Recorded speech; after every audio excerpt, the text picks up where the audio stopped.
In October of 1632, a small town in the middle of France was convulsed by the belief that the nuns were possessed with devils. Atheism in Modern History by Gavin Hyman. Abbreviated. One of the certainties this society is losing is that of theism, and in the possession of an indirect expression of a represented anxiety and fear of doubt and blasphemy. Such doubt was becoming a common feature of society at this time, with atheism emerging as a recognized phenomenon in a way that was unknown a century earlier. It might be said that if theism is one of the certainties this society is losing, then atheism is one of those certainties it is attempting to acquire. The quest, consequently, for an all-embracing definition of the modern that would do justice to the many and various understandings of modernity in art, architecture, literature, philosophy, music, politics, and economics, to name only but a few, would seem to be doomed from the start. Any broad-ranging characterization of the modern will therefore inevitably be inadequate. With this in mind, however, I have elsewhere provisionally characterized the modern as a desire for an all-encompassing mastery of reality by rational and or scientific means. It is a desire that becomes evident and increasingly dominant from the 16th century onward, respectively, and that remains strong until around the middle of the 20th century, when signs of a crisis in modernity's self-confidence begin. Of course, like the term postmodernism, the term atheism itself positions the phenomenon as relational. Theism, as that from which atheism is breaking away, remains inscribed into the very word with which atheists describe their distance from theism. Our understanding of atheism, for example, can be straightforward and unambiguous only if our definition of theism is a straightforward and ambiguous term. For atheism defines itself in terms of that which is denying. From this, it follows that its definitions and understandings of God change and vary as well. So too our definitions and understandings of atheism will change and vary as a result, and this further means that there will be as many varieties of atheism as there are varieties of theism. Was the distinctively modern conception of theism that emerged in the early modern period so much a distortion of pre-modern theism that it made itself incredible and atheism inevitable? If this same atheism was a rejection or reaction rather against this specific form of theism, what, if any, implications does this atheism have for a different non-modern or pre-modern form of theism? As is commonly held, there is a relationship between atheism and modernity. One would perhaps expect atheism to have manifested itself somewhat earlier than it did. In fact, it emerges as an explicit and undisguised form relatively late. Certainly, the term itself appears at the precise moment at which philosophers and cultural historians locate the birth of modernity.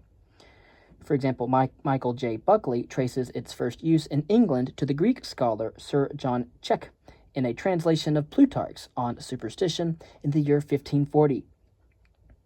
Here, atheism is conceived as a denial of the intervention of divine providence, rather than a denial of the existence of God.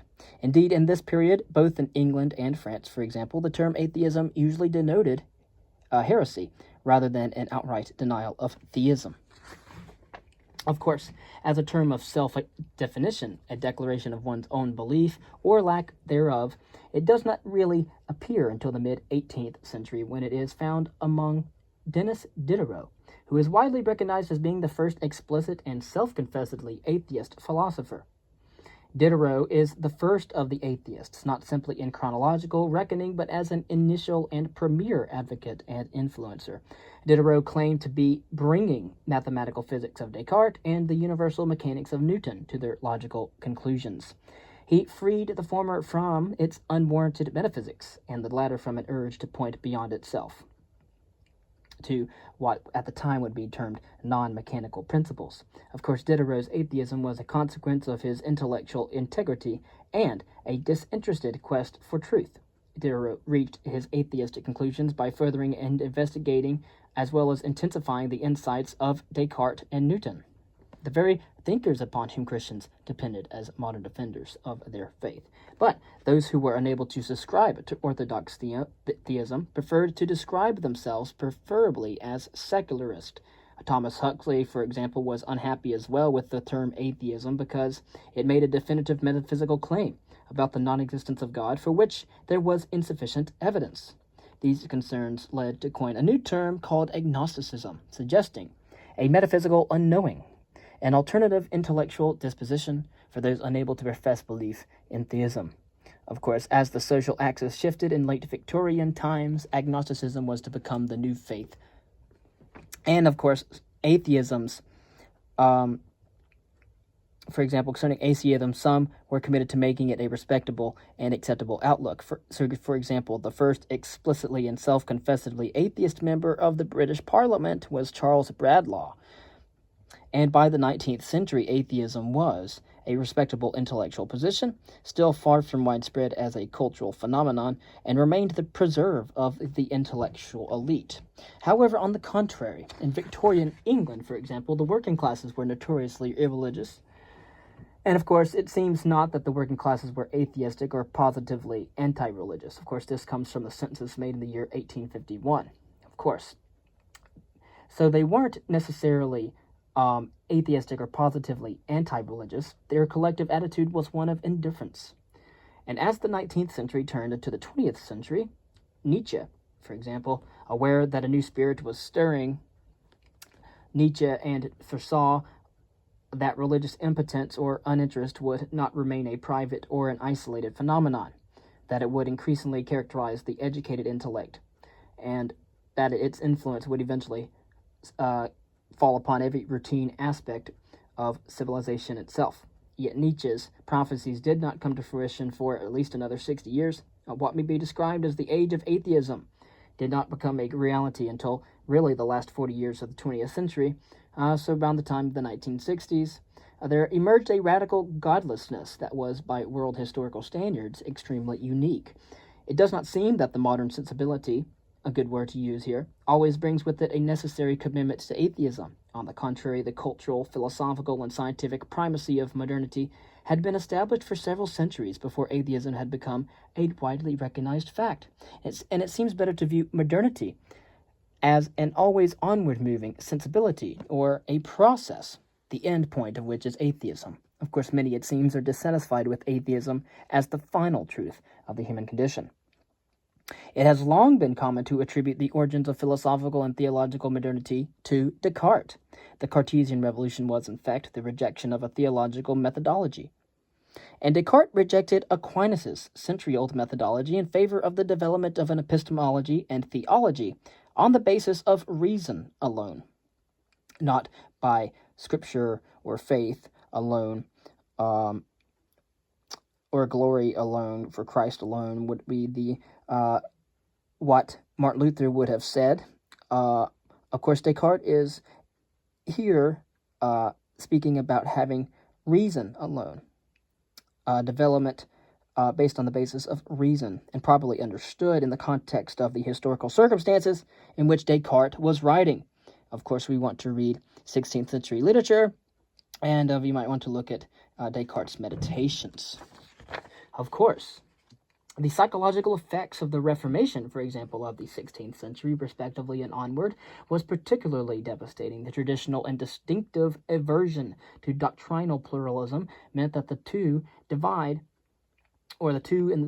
sides and the divide could only regard each other as heretics, deeply mired in error. Such attitudes hardly made for an atmosphere of world peace, and the 30 Years' War was the result. In any attempt to find a peaceful way forward, the solution was not to be found in scriptures or creeds. These were the very things in dispute, and the disputants appealed to the same sources in articulating their respective positions. The challenge was therefore to develop a universal epistemological method that would yield universal assent. Descartes' rationalist epistemology was an attempt to precisely do this. Theological knowledge was not in any sense privileged and was subject to the same method of radical doubt as was every other form of inherited knowledge. Having doubted everything until I arrived at a certain foundation, that which could not be doubted, de cogito. Of course, Descartes inaugurated an atheistic framework. Descartes' invocation of God was an importation of an alien theological category into a secular rationalist framework. It is, for example, what Wittgenstein would later call a category mistake, the removal of a concept from its natural linguistic home in order to import it into a fundamentally alien linguistic framework, the result of which is to distort the concept, and if the concept is sufficiently at odds with the framework into which it has been imported, to ensure its ultimate demise. In the late 17th century, Descartes' rationalist epistemology came under heavy attack from the English empiricist philosopher John Locke. Knowledge and truth were to be attained not through the exercise of reason, but through the founding of all knowledge on empirical sense and empirical sense data. For if God is ultimately not a rationalist concept, even then less so it is an empirical concept. Indeed, according to theological discourse, God is precisely that which is non-empirical. The result, even less fortuitous than it was for Descartes. And of course, one consequence of these attempts to transplant a theological concept into fundamentally atheological frameworks was that a consistent rationalism, or empiricism, rationalism for Descartes, empiricism for Locke, seemed to disallow any substantive knowledge of God. And second, if a concept of God was developed, it seemed to be little more than a hypostatization of a rational concept or empirical reality. But indeed, vulnerabilities were brought into sharp focus by David Hume and Immanuel Kant. In the first place by Hume and then by Feuerbach, by Hume and Kant, and then by Feuerbach and Marx in the second. Of course, the first difficulty was identified by Hume. His brilliance lays in the fact that he was willing to confront unflinchingly the implications of a thoroughgoing empirical epistemology. If empiricism were adopted consistently, the result that one would have knowledge of nothing that was not derived from sense experience. Concerning that branch of knowledge called metaphysics, that which is not empirical, one could have no knowledge of metaphysics whatsoever. Hume saw that Locke had not. He saw that theism was fundamentally incompatible with empiricism. Also recognizing that Descartes and Locke were attempting to do the impossible, Kant saw all too clearly that God would have to be placed beyond, rather than within, the limits of human knowing. And the choice confronted here for Immanuel Kant was between dispensing with God altogether, in the manner of David Hume, or simply leaving God agnostically, hovering over and beyond the limits of human understanding and knowledge. So, for Kant, we must now live as if there is a God, but his actual existence is something that can neither be known nor demonstrated. And according to Kant, that God is actual, even if this actuality can never be established.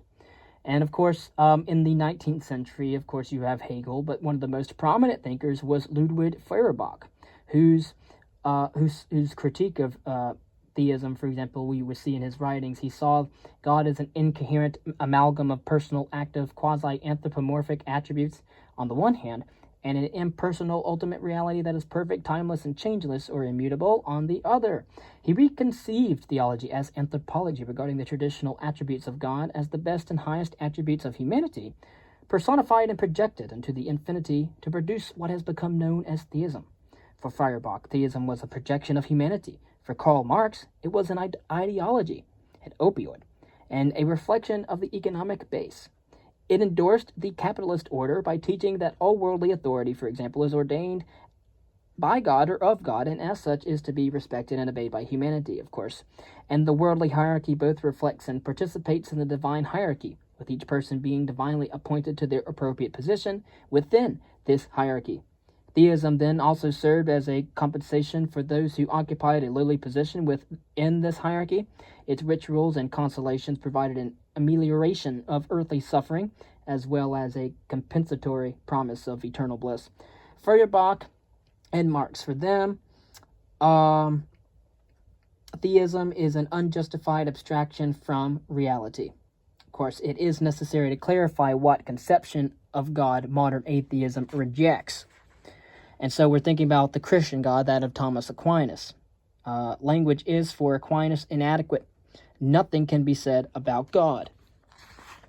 And therefore God remains a deus absconditus, about whom little can be known.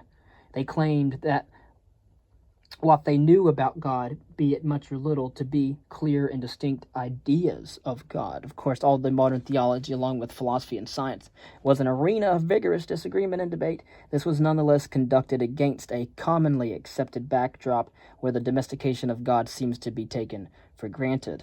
Of course, modern theologians continue to insist on God's transcendence, but this difference was qualitatively rather than quantitative, with the result that this transcendence became epistemological rather than ontological. That is simply to say, God's otherness or otherworldliness instead came to be preserved by emphasizing his epistemological transcendence, so that God became increasingly hidden and unknowable.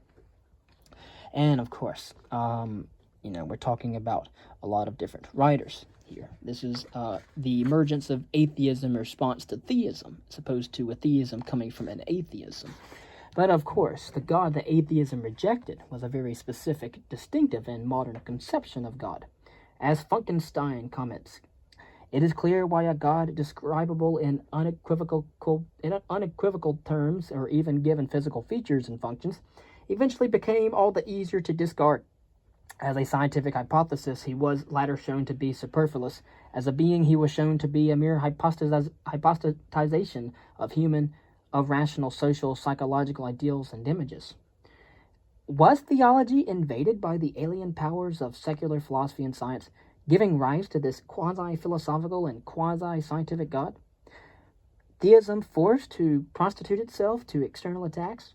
What such questions imply is that the advent of modernity is marked by the autonomous rise of a rationalistic scientific worldview that addressed the problematic of an anachronistic theism in its midst by it first distorting it and then ultimately rejecting it entirely, of course, rather than envisaging an innocent theology being attacked and undermined by a blind secularism. Atheism did not so much provide, and of course we find that in William James, but atheism did not so much provide an external challenge to theism, but rather a revolution within theology itself is what gave rise to atheism. And of course the origins of modern atheism are ultimately theological. For it was Duns Scotus who explicitly rejected the ontological difference between divine being and human being, incorporating insights from Averroism in the 13th century. Duns Scotus and his fundamental contention was that being is univocal to the created and uncreated. Duns Scotus made this fundamental shift as a result of a concern to secure the place of reason in the face of theology. Reason now grasps being alone as its first unlimited concept, and reason thereby transcends the distinction between finite and infinite. The concept has not only logical expressive universality, but also metaphysical universality, for it captures being, or for example, God in its objective or Catholic generality, so that it can be univocally applied to infinite and to finite being, that is, to God and the world, to substance and accidents, to act and potentiality. As Duns Scotus puts it, whatever pertains to being, then, insofar as it remains indifferent to finite and infinite, or as proper to the infinite being, or that being God or the divinity, does not belong to it as determined to a genus, but prior to any such determination, and therefore a transcendental and outside any genus. With this move, the ontological difference between God's being and human being was destroyed. And so, insofar as modern theism ultimately became untenable within the modern worldview, the origin of modern atheism in Duns Scotus, however much he may have reconciled from such a thought, is true. There was, of course, a further distance to travel between Duns Scotus and Descartes. We have seen Thomas Aquinas' commitment to analogy, and it was consequent upon his preservation of the ontological difference. But when the ontological difference is destroyed, this will have a considerable impact on the doctrine and his use of analogy. Of course, Duns Scotus' abolition of the ontological difference had implications not only for theism, but also for metaphysics and epistemology, as well as atheism that we will come to later. So the world is no longer perceived as participating in a higher ontological level, but is self-sufficient and self-explanatory. In such a world, analogy, poetry, narrative, and rhetoric become superfluous as far as epistemology is concerned, and representation, observation, and the scientific method become epistemologically privileged. In such a world, atheism becomes inevitable. As there is only a single level of ontology, God cannot be seen to transcend the ontology of this world. And as such, The world becomes more self-explanatory and self-sufficient. God becomes increasingly superfluous. Atheism becomes irresistible. Modern atheism was the rejection of a specific form of theism, a form of theism that can be understood only in the context of the ontological and epistemological shifts. Of course, it is now easier to see why atheism and modernity are so inextricably linked. In the light of the analysis, it is easier to see why it is impossible to understand the modern or any form of theism without first having a proper understanding of the particular form of theism that it is reacting against. And of course, for those who hold that modernity is the culmination of truth, they claim that modernity will never end. History itself is ended. But if modernity is less a period and more a sensibility, then talk of its end may well be premature and insufficiently nuanced. There is a weakening of modernity's hegemony, or, as Derrida succinctly puts it, of modernity's closure. Perhaps the closure of modernity brings with it also the closure of atheism. And at any rate, if modernity and atheism are as closely linked as we have been suggesting, the closure of modernity cannot leave atheism undisturbed. Of course, the postmodern is too bound up with the modern for any supposed return to the pre-modern. The future is open. This makes predictions perilous. But the fate of atheism would seem to be inescapably bound up with the fate of modernity. And again, when we talk a little bit about Nietzsche, okay, why the new spirit detected by Nietzsche took so long to come to birth, the intellectual, psychological, and artistic conditions for the emergence of the cultural zeitgeist, or time spirit of the 1960s, were already well in place as early as the year 1914. However, world historical events were such that they delayed the consummation of this worldview for a further 50 years. Of course, we had the two world wars between 1914 and 1960. About a decade long between each two. Well, I guess you could say before the beginning of World War I, the Great War, and after the end of World War II. For Thomas Aquinas, see Summa Theologiae. For John Duns Scotus, see his philosophical writings. Talking a little bit about atheism in terms of contemporary numbers and patterns. Obviously, there are multiple countries in this entire world. Of course, nations marked by high levels of organic atheism, such as Sweden and the Netherlands, are among the healthiest, wealthiest, best educated, and freest societies on the face of our planet. Consider the Human Development Report. Okay. And we'll do that in our next video. We'll talk about that.